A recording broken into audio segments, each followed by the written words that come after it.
नमस्कार मित्रांनो, तू ही रे माझा मितवा मालिकेच्या आजच्या भागामध्ये अर्णवला ईश्वरी म्हणते की सर सर गाडी थांबवा. इथे बघा एक छान दुकान आहे, तिथे आपण जाऊन खाऊया. बघा इथे भरपूर स्टॉल आहेत. तेव्हा अर्णव म्हणतो की नको, काहीच नको, मी सिंदूर आपण घरी जाऊन खाऊया. ईश्वरी म्हणते की नाही सर, प्लीज लवकर चला, प्लीज प्लीज. तेव्हा तो म्हणतो की ओके चल. तेव्हा आता ईश्वरीच्या सांगण्यावरून पटकन अर्णव आता निघतो आणि त्यानंतर मग ते दोघंजणही एकमेकांच्या हातात हात घालून खायला येत असतात. तेव्हा ईश्वरी अर्णव एका दुकानावर म्हणजेच एका गाडीवरती येतात आणि मग ती म्हणते की भैया काय आहे, आम्हाला खरंच खूप भूक लागलेली आहे, आम्हाला काहीतरी द्या. तेव्हा मग ती म्हणते की एक काम करा, मस्तपैकी एक चहा, एक ब्लॅक कॉफी आणि मस्त 2 प्लेट कांदा भजी द्या. असं ऐकल्यानंतर तो म्हणतो की सॉरी अहो ताई, माफ करा मला. काय झालं ना की सगळं काही संपलं आहे, भरपूर उशीर झाला आहे, आता चहा तर काही मिळणार नाही आणि कांदा भजी पण फक्त 1 प्लेट उरली आहे तेवढीच भेटेल, बाकी काहीच नाही भेटणार आणि ती थंड झाली आहे.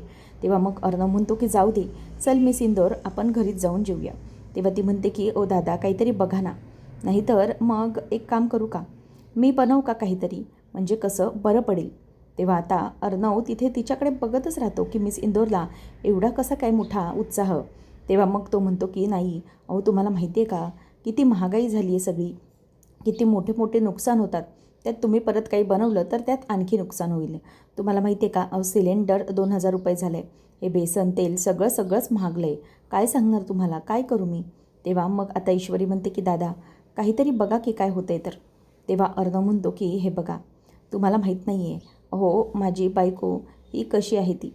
तेव्हा मग ते सगळं स्वतःचं सगळं कौतुक मांडत असतात, म्हणजे इतका खर्च होतो, एवढं होतं तेवढं होतं. म्हणून मग अर्णव स्वतःच्या खिशातले पैसे काढतो आणि त्यांना देतो आणि म्हणतो की बघा हे ठेवा तुमच्याकडे, आता होईल ना समजा तुमचं मॅनेज खर्च. तेव्हा मग ईश्वरी त्याच्याकडे बघते, काका ते पैसे घेतात आणि म्हणतात की बरं चालतंय, तुम्हाला भूक पण लागली आहे, करा तुम्हाला काय करायचं आहे त्या पदार्थांमध्ये करा. तेव्हा मग काकांना अर्णव म्हणतो की तुम्ही काळजी करू नका, अहो माझी बायको आहे ना सुगरण आहे सुगरण, ती अगदी झाक जेवण बनवते, तुम्ही बघायलाच आता किती मस्त बनवते ती, तुम्ही बसा इथं बाजूला, ती बनवते बघा कसं काय ते. तेव्हा आता ईश्वरी अर्णवकडे बघून म्हणते की एकच नंबर, आणि ती खूप खुश होते अर्णवने ईश्वरीला असा चान्स दिल्यामुळे. आणि नंतर ती आता त्या गाडीवर जाते आणि स्वतः कुक होऊन सुरुवात करते काही करायला. तेव्हा मग अर्णव तिच्याकडे बघतच राहतो. ते काका बाजूला जाऊन बसतात आणि ईश्वरी त्या सगळी जी गाडी असते तिचा हातात घेते, तिचा सगळा ताबा हातात घेते आणि नंतर बनवायला सुरुवात करते. आता जी तेलाची किटली असते ती उघडत नसते, अर्णव उघडायला जातो. ईश्वरी त्याला म्हणते की सावकाश सावकाश उघडा. तेव्हा मग किटली आता उघडली जाते आणि त्यानंतर किटली घेऊन आता ईश्वरी ती जी त्यांची कढई असते त्यामध्ये ते सगळं तेल ओतते. आता ईश्वरी जे जे काही करत असते ते सगळं अर्णव बघत असतो आणि मग तो दमानं मॅडम असं म्हणून तिला बोलत असतो. आणि त्यानंतर मग आता हे सगळं करत असताना अर्णवच्या चेहऱ्यावरचा जो आनंद असतो तो अगदी वेगळाच असतो आणि ईश्वरी त्याला बनवत असते, हाही तिचा आनंद वेगळाच असतो.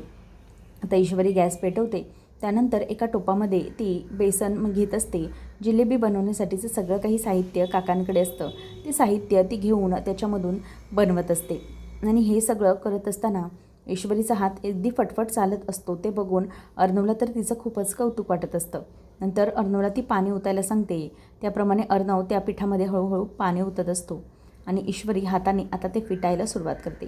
त्यामध्ये हलकासा फूड कलर ती घालते जिलेबीसाठीचा आणि त्यानंतर ईश्वरीचे जे केस असतात ते मध्ये येत असतात, त्यामुळे अर्णवकडे ती बघते. तेव्हा अर्णव ते केस अगदी प्रेमानेच बाजूला करतो आणि तिच्याकडे बघत असतो आणि ईश्वरी आता गालातल्या गालात हसत असते. त्यानंतर मग आता ईश्वरीला कळलेलं असतं की अर्णव हे जे सगळं काही मी करते ते त्याला खूप आवडते, म्हणून तीही त्याच्याकडे एकमेकांकडे दोघंही गालात बघत हसतात. आणि मग ईश्वरीचं आता पीठ फेटून तयार झालेलं असतं, जे बेसनचं पीठ म्हणजेच जे तिला जिलेबी बनवायचं पीठ असतं ते सगळं तिचं झालेलं असतं तयार. एकीकडे तेलही तापलेलं आहे. मग ईश्वरी एक फडका हातात घेते आणि त्यामधून तिला जिलेब्या पाडायच्या असतात, त्याप्रमाणे आता ती ते सगळे जिलेबीचं साहित्य घेत असते त्या फडक्यावर आणि नंतर त्या जिलेब्या अशा पाडायला सुरुवात करते. आणि अर्णव हे सगळं अगदी बघत असतो. ईश्वरी हे सगळं इतकं व्यवस्थित आणि आनंदाने करत असते, त्याला ते पाहून खूप अशी गंमत वाटत असते. आता ईश्वरी फडका घेऊन त्याच्यामधून अशा जिलेब्या पाडायला सुरुवात करते. अर्णव बघतच राहतो की मिस इंदोर हे सगळं कसं करते, इतकं प्रेमाने हे सगळं ही कसं मॅनेज करते.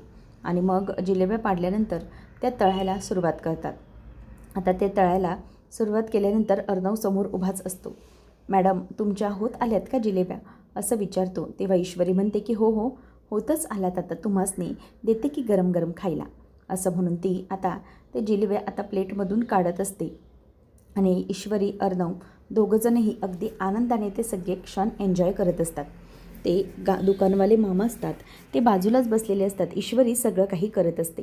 नंतर मग ईश्वरी अर्णवला दाखवते ते तळून झाल्यात. तेव्हा अर्णव पटकन तिच्या हातामध्ये एक तिकडचीच प्लेट देतो आणि मग त्या प्लेटमध्ये ईश्वरी त्या जिलेब्या काढायला सुरुवात करते.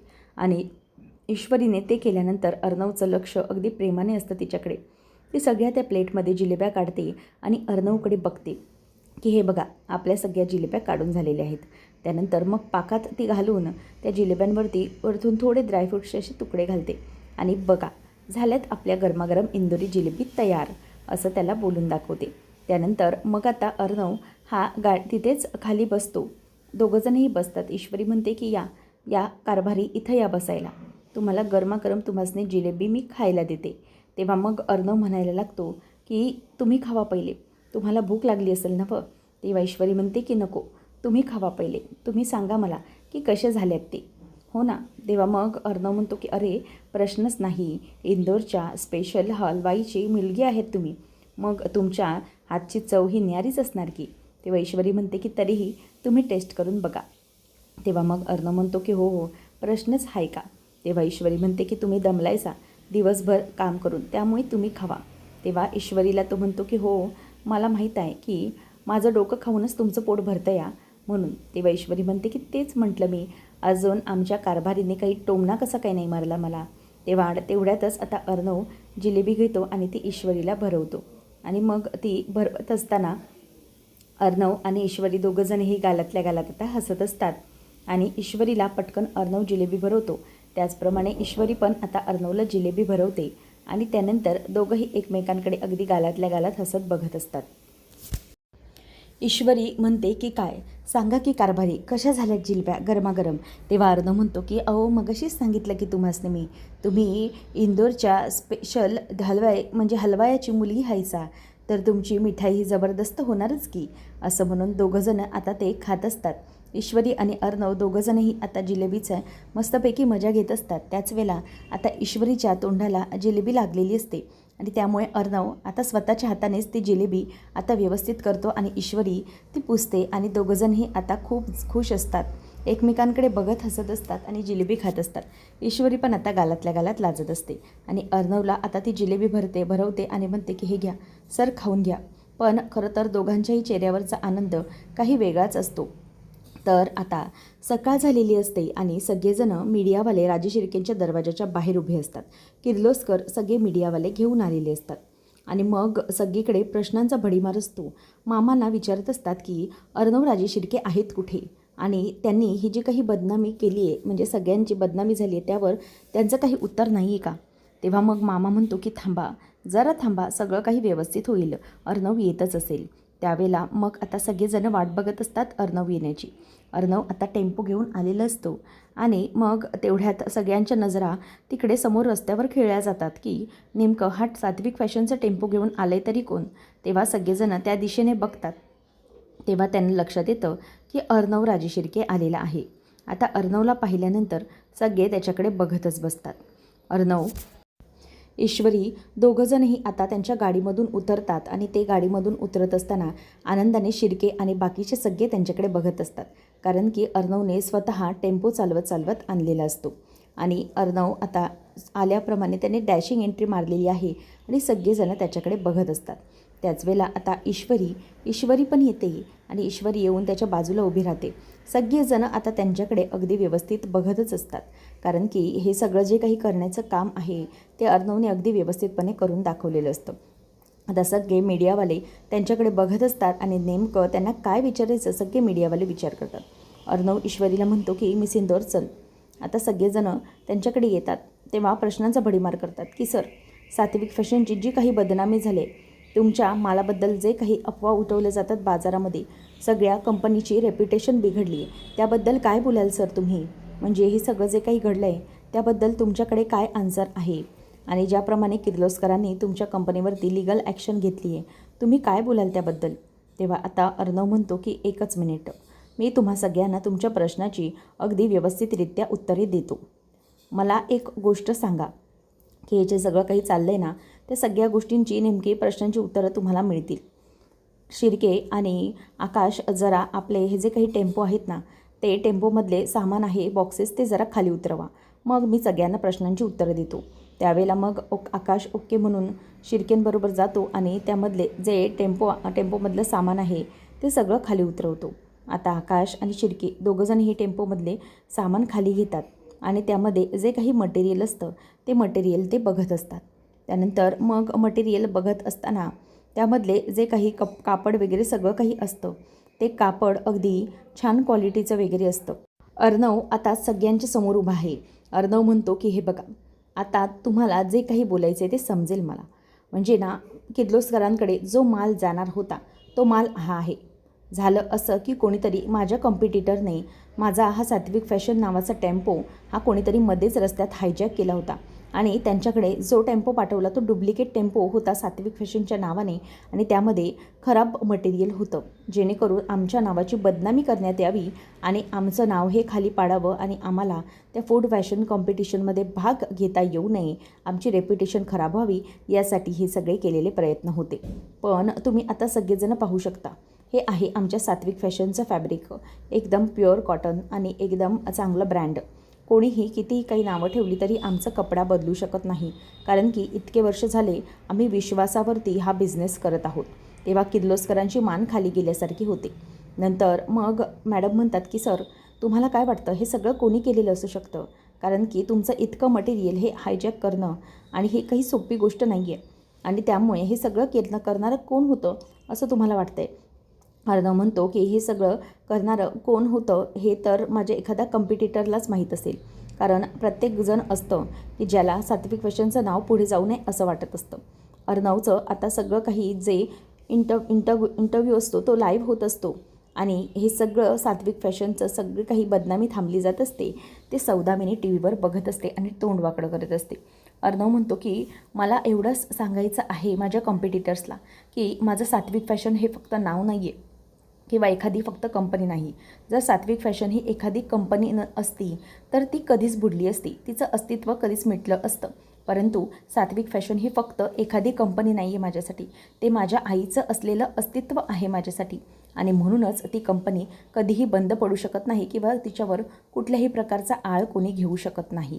आणि आणखी एक गोष्ट, सात्विक फॅशन म्हणजे सात्विक फॅशनच्या अकाउंटमध्ये फक्त पैसा नाही आहे किंवा माझ्या अकाउंटमध्ये फक्त पैसा नाही आहे, तर माझ्या अकाउंटमध्ये माझ्या गेलेल्या आईची पुण्याई आहे, त्याचप्रमाणे माझ्या बायकोचं प्रेम, सगळ्या गोष्टी आहेत माझ्या अकाउंटमध्ये. त्यामुळे माझा खिसा कोणीही रिकामी करू शकत नाही, असं अर्णव सगळ्यांसमोर बोलून दाखवतो. आणि हे ऐकून तिकडे सौदामिनीचे अगदी तोंड वाकडे झालेले असते. ईश्वरीला पण खूप आनंद होतो की सगळ्यांसमोर अर्णव ईश्वरीचं कौतुक करतो.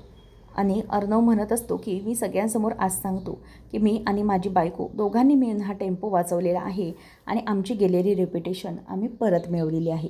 जर तुम्हाला असं वाटत असेल की हे सगळं आयतच मिळतं, तर असं काही नाही आहे.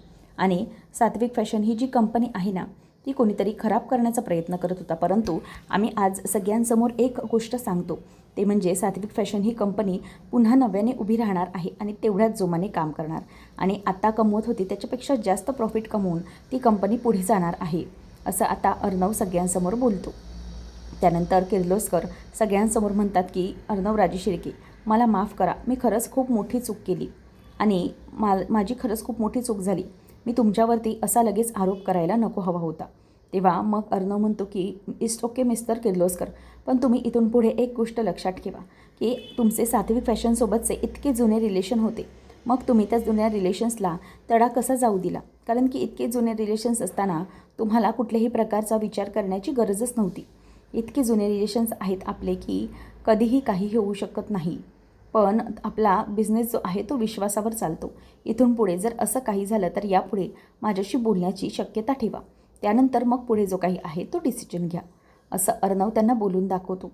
आणि आता किर्लोस्कर हे देखील म्हणतात की सगळ्यांसमोर, सगळ्या मीडियासमोर मी जाहीर माफी मागतो. म्हणजे मी जे काही राजेश शिर्केंवर आरोप केले होते, म्हणजे पोलीस स्टेशनमध्येही जे काही मी आरोप केले होते, ते सगळे आरोप मी आता मागे घेत आहे. आणि आता माझ्या लक्षात आलं आहे की माझी खरंच खूप मोठी चूक झाली आहे. त्यामुळे इथून पुढे माझ्या कॉम्पिटिटर्सला माझं हेच सांगणं असेल की सात्विक फॅशनवर कुठल्याही प्रकारचा आळा घेण्याच्या अगोदर, सात्विक फॅशनवर कुठल्याही प्रकारचा अशा प्रकारचा चिखलफेक करण्याच्या अगोदर लक्षात घ्या की अर्णव राजेश शिर्के सात्विक फॅशनच्या समोर उभा आहे. त्याची बायको, त्याची पूर्ण कुटुंब उभे आहे. त्यामुळे कोणीही सात्विक फॅशनचं काहीही वाकडं करू शकत नाही. ती आणखी जोमाने वर जाणार. जितके लोक खाली उचलणार तितकेच जोमाने वर जाणार आहे. असं म्हटल्यावर सगळे मीडियावाले, सगळेजण अर्णवसाठी आणि सात्विक फॅशनसाठी टाळ्या वाजवत असतात. आणि हे सगळं होत असताना आता अर्णव ईश्वरीच्या खांद्यावर हात ठेवतो आणि सगळ्यांकडे बघत असतो.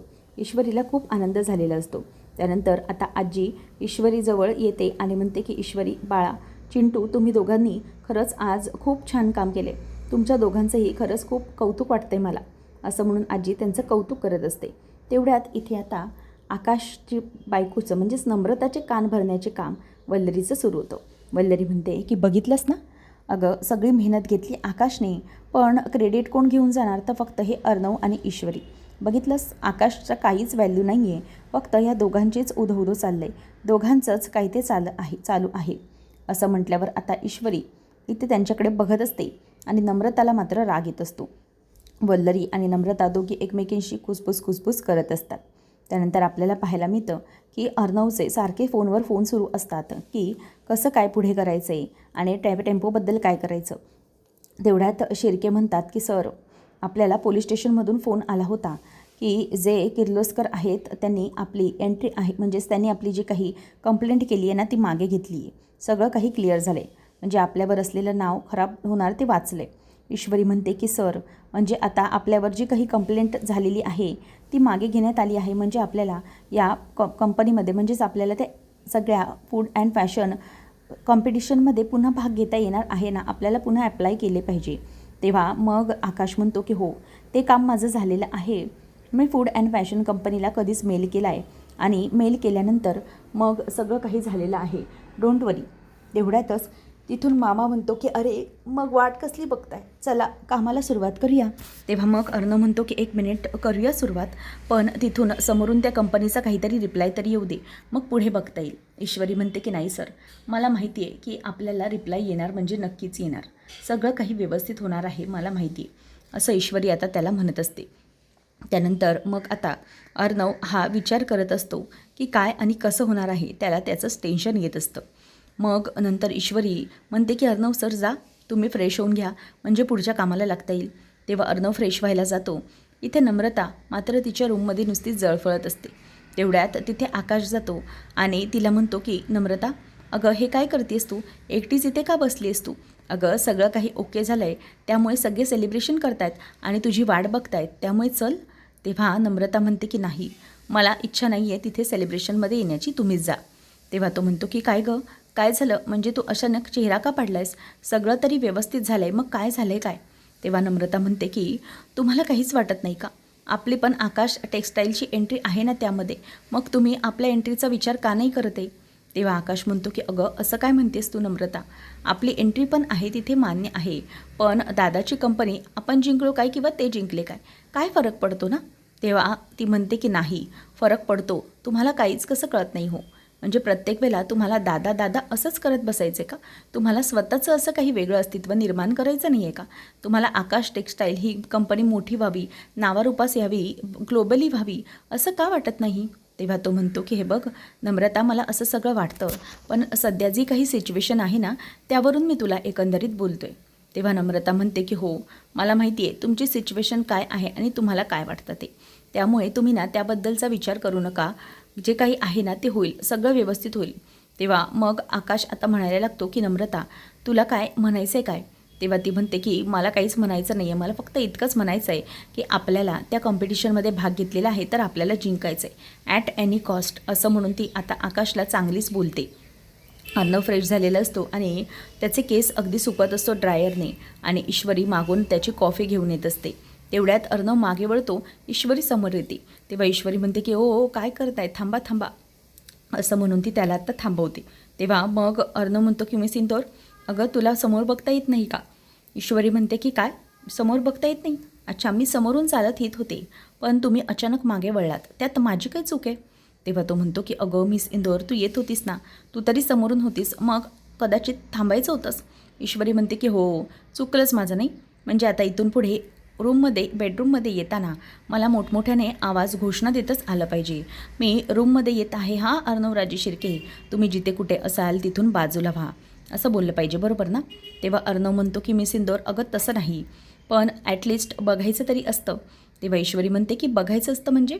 हो, मला काय माहिती तुम्ही मागे वळत होतात ते, म्हणजे तुम्ही असे मस्तपैकी केस चुकत होतात आणि ह्या असे पटकन मागे झालात. तुम्हाला कळत नाही की मागे कोणी असू शकतं किंवा नसू शकतं, व्यवस्थित मागे ही जपून पावलं टाकायची असतात. तेव्हा अर्णव म्हणतो की अच्छा, म्हणजे आता इथून पुढे मलाही तेच करावं लागेल. म्हणजे मागे वळत असताना ना मी इकडे तिकडे आजूबाजूला हात लावतो, बघतो की मिस इंदोर, ईश्वरी इंदोर आहेत का इथे कुठे, आणि जर असतील तर मग मला तसं करावं लागेल, बरोबर ना? तेव्हा ईश्वरी म्हणते की हो, तसंच करावं लागणार आहे तुम्हाला. त्यानंतर मग आता अर्णव ईश्वरीकडे बघून हसत असतो. ईश्वरी म्हणते की अर्णव सर, काय झालं आहे? तेव्हा मग तो म्हणतो की मिस इंदोर, खरंच. तेव्हा ईश्वरी म्हणते की ओ, तुम्ही माझी ही जी काही मस्करी करताय ना, ती उगाच करू नका बरं का, कळलं का? मला माहिती आहे की तुम्ही नाही सगळं मुद्दाम करताय. आता इतकं सगळं चांगलं झालं आहे, आपण इतक्या मोठ्या संकटातून सुटलो तरी इथंही तुमचं माझं टोमणं मारणं जातच नाही आहे. काल मस्त मोठ्या लोकांसमोर सगळ्यांसमोर बोललात की माझी बायको आहे आणि माझ्या बायकोची साथ आहे वगैरे, पण लोकांना काय माहिती आहे की तुम्ही मला कसे बोलत असता, टोमणे मारून मारून ते. आणि एखाद्या नवऱ्याला कौतुक वाटलं असतं की बायकोने न सांगता ब्लॅक कॉफी आणून दिली इतकी आनंदाने, तर ती ब्लॅक कॉफी घ्यावी, तर ते नाही. तुमचं आपलं वेगळंच, नुसतं मला आपलं घालून पाडून बोलायचं, नुसतं टोमण्याने बोलायचं. ते अर्णव म्हणतो की बरं मिस इंदोर, आण ती ब्लॅक कॉफी इकडे आण. ईश्वरी म्हणते की नाही, अजिबात नाही, माझी ही ब्लॅक कॉफी ना मी कुठेही जाऊ देणार नाही, नाही अजिबात नाही, मी कुठेच देणार नाही आहे तुम्हाला ही ब्लॅक कॉफी. पण अर्णव काही ऐकतच नसतो. तो म्हणतो की मिस इंदोर, अगं दे ही कॉफी दे. ईश्वरी पण ऐकायला तयार नसते. ती म्हणते की नाही, तुम्हाला माहिती आहे का हे सगळं का झालं आहे? तुमचं मन ना इतकं खडूस आणि काळंकुट्ट का झालं आहे माहिती आहे? सांगू? तेव्हा अर्णव म्हणतो की सांग. ईश्वरी म्हणते की हे सगळं झालं आहे ना, ते कशामुळे माहिती? तुम्ही हे ना काळीकुट्ट ब्लॅक कॉफी पित असताना, त्यामुळे ना तुमचं मन ना असं काळं झाल्यासारखं झालं आहे. तुम्हाला कळतच नाही की तुम्ही कसे वागता आणि का वागता ते, त्यामुळे तुमचं मन असं झालेलं आहे, असं आता ईश्वरी त्याला सांगत असते. त्यावेळेला मग आता अर्णव म्हणत असतो की मिस इंदोर, हे बघ दी ब्लॅक कॉफी आणि इकडे, आणि बघ तुझ्या अंगावर उंदीर आहे. तेव्हा ईश्वरी घाबरते की उंदीर कुठे उंदीर, असं म्हणून ती इकडून तिकडून धावत असते. अर्णव म्हणतो की मिस इंदोर, तुझ्या खांद्यावर बघ, तिथेच आहे उंदीर, असं म्हणून आता तो तिला बोलत असतो. त्यावेळेला आता ईश्वरी म्हणते की सर कुठे, केसांवर आहे का? तेव्हा तो म्हणतो की हो बघ ना, केसांवर उंदीर आहे, तो बघ तिथे खांद्याच्या मागे केसांवर गेला, असं म्हणून तो तिला नुसता नाचवत असतो. आणि अर्णव मस्तपैकी आता ब्लॅक कॉफी पित असतो. ईश्वरीला उंदराच्या झंझटमध्ये अडकवून त्याची ब्लॅक कॉफी पिणं वगैरे मस्तपैकी सुरू असतं. आणि मग तो म्हणतो की मिस इंदोर, तिथेच थांब, नाही तर तो उंदीर तिथून निघून जाईल. हां, ते बघ खांद्यावरती आहे. तेव्हा मग आता अर्णव ब्लॅक कॉफी संपवत बाहेर जातो आणि ईश्वरीच्या लक्षात येतं की अर्णव हा ब्लॅक कॉफी पिण्यासाठी त्याने कदाचित उंदराचा बहाणा केलेला होता. आता ईश्वरी त्याच्यावरती जोरात ओरडते की ओ काय, मला मुद्दाम बोललात ना उंदीर म्हणून, असं म्हणून आता तिथे दोघंजणंही म्हणजे हसायला लागतात घरात. अर्णव निघून जातो आणि ईश्वरी मात्र तिचा पचका झाला म्हणून तिथेच उभी असते. आता पुढच्या भागात आपण पाहणार आहोत की जे फूड अँड फॅशन कंपनीचे जे आयोजक असतात ते आलेले असतात अर्णवसाठी बुके घेऊन आणि म्हणतात की नमस्कार, मी फूड अँड फॅशन कंपनीमधून आलेलो आहे आणि आमच्या कंपनीने तुमची ही जी काही एंट्री रिजेक्ट केली होती सात्विक फॅशनची, ती एंट्री आम्ही पुन्हा घेतलेली आहे आणि सात्विक फॅशनचं नाव पुन्हा आम्ही आमच्या स्पर्धेमध्ये घेतलेलं आहे, असं जाहीर ते सांगत असतात. आणि हे ऐकून अर्णवला किंमत कळते त्या सगळ्याची, खूप आनंद होतो. तर इथे वल्लरी ही म्हणत असते की काही झालं तरीही मी या स्पर्धेमध्ये अर्णवला टिकवू देणारच नाही, मला जे काही करायचं आहे ना ते मी करूनच राहणार आहे, असं म्हणून आता ती तिच्या सूड उगवण्याच्या मार्गावरती असते. तर दुसरीकडे बाबा अर्णवला सांगत असतात की चिंटू, मला ना तुझ्याशी जरा एका महत्त्वाच्या विषयावरती बोलायचं आहे. तेव्हा मग अर्णव विचारतो की नेमकी काय, कोणत्या विषयावर बोलायचं आहे तुम्हाला. तेवढ्यात अर्णव आता तिच्याबद्दल म्हणजेच त्या मामीबद्दल बोलायला जातो. तेवढ्यात मामी येते आणि मग मामा म्हणतो की बोला ना. आणि त्यानंतर ईश्वरी पण म्हणते की बोला बाबा, काय झालं, तुम्हाला काय बोलायचं होतं. परंतु ईश्वरीला पाहून बाबा म्हणतात की काय नाही, मी नंतर बोलेन, असं म्हणून बाबा तिथून निघून जातात. मलाही कामं आहेत असं बोलतात. तेव्हा ईश्वरी आणि अर्णव यांना काही समजत नाही नेमकं काय झालं आहे. पण ईश्वरीच्या लक्षात येतं. ती म्हणते की अचानक काय झालं, म्हणजे बाबा आत्तापर्यंत तर काहीतरी बोलायला तयार होते, परंतु वल्लरी मामी आल्यानंतर अचानक बाबा बाजूला का गेले असणार. तिच्या डोक्यात आता काहीतरी कळायला लागतं. आता नेमकं पुढे काय घडणार, मामीचा पर्दाफाश होणार का, पाहणं रंजक ठरेल. अशाच अपडेटसाठी चॅनलला सबस्क्राईब करा. धन्यवाद.